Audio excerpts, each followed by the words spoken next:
మరి ఈ సినిమాని అద్భుతంగా డైరెక్ట్ చేసి మాకు ఒక విజువల్ ట్రీట్ ని ఇచ్చారు.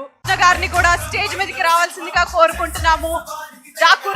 డాకు మహారాజ్, రైటర్ మోహన్ కృష్ణ గారు అండ్ డిఓపి విజయ్ కార్తిక్ గారిని రావాల్సిందిగా కోరుకున్నాం.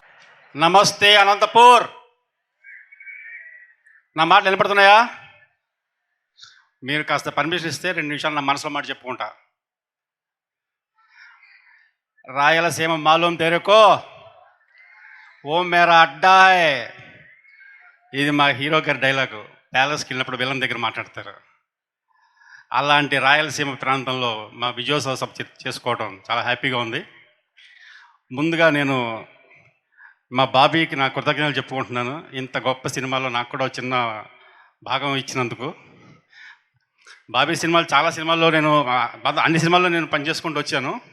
బట్ ఈ సినిమా నాకు చాలా స్పెషల్. అది ఎందుకో చెప్తాను. నాకు 6 years 6 ఏళ్ల వయసులో బందర్లో, మా ఊరు బందర్లో ఒక సినిమా షూటింగ్ జరిగింది. ఆ సినిమా షూటింగ్కి అందరినీ వెళ్తుంటే నన్ను కూడా తీసుకెళ్లారు. జస్ట్ 4 feet దూరంలో ఒక గొప్ప వ్యక్తిని చూశాను.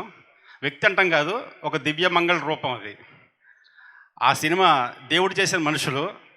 ఆ దివ్యమంగళ రూపం విశ్వవిఖ్యాత నట సార్వభౌమ పద్మశ్రీ డాక్టర్ ఎన్టీ రామారావు గారు. ఆ తర్వాత ఆయనకి ఫ్యాన్గా మారిపోయాను. ఆయన అంటే పిచ్చి, నాకు ప్రాణం. కానీ లైఫ్లో ఎప్పుడు ఆయన కలుసుకోలేదు, ఆయనతో మాట్లాడలేదు. ఆ వెళ్తే అలా ఉండిపోయింది నాకు. 50 ఏళ్ల తర్వాత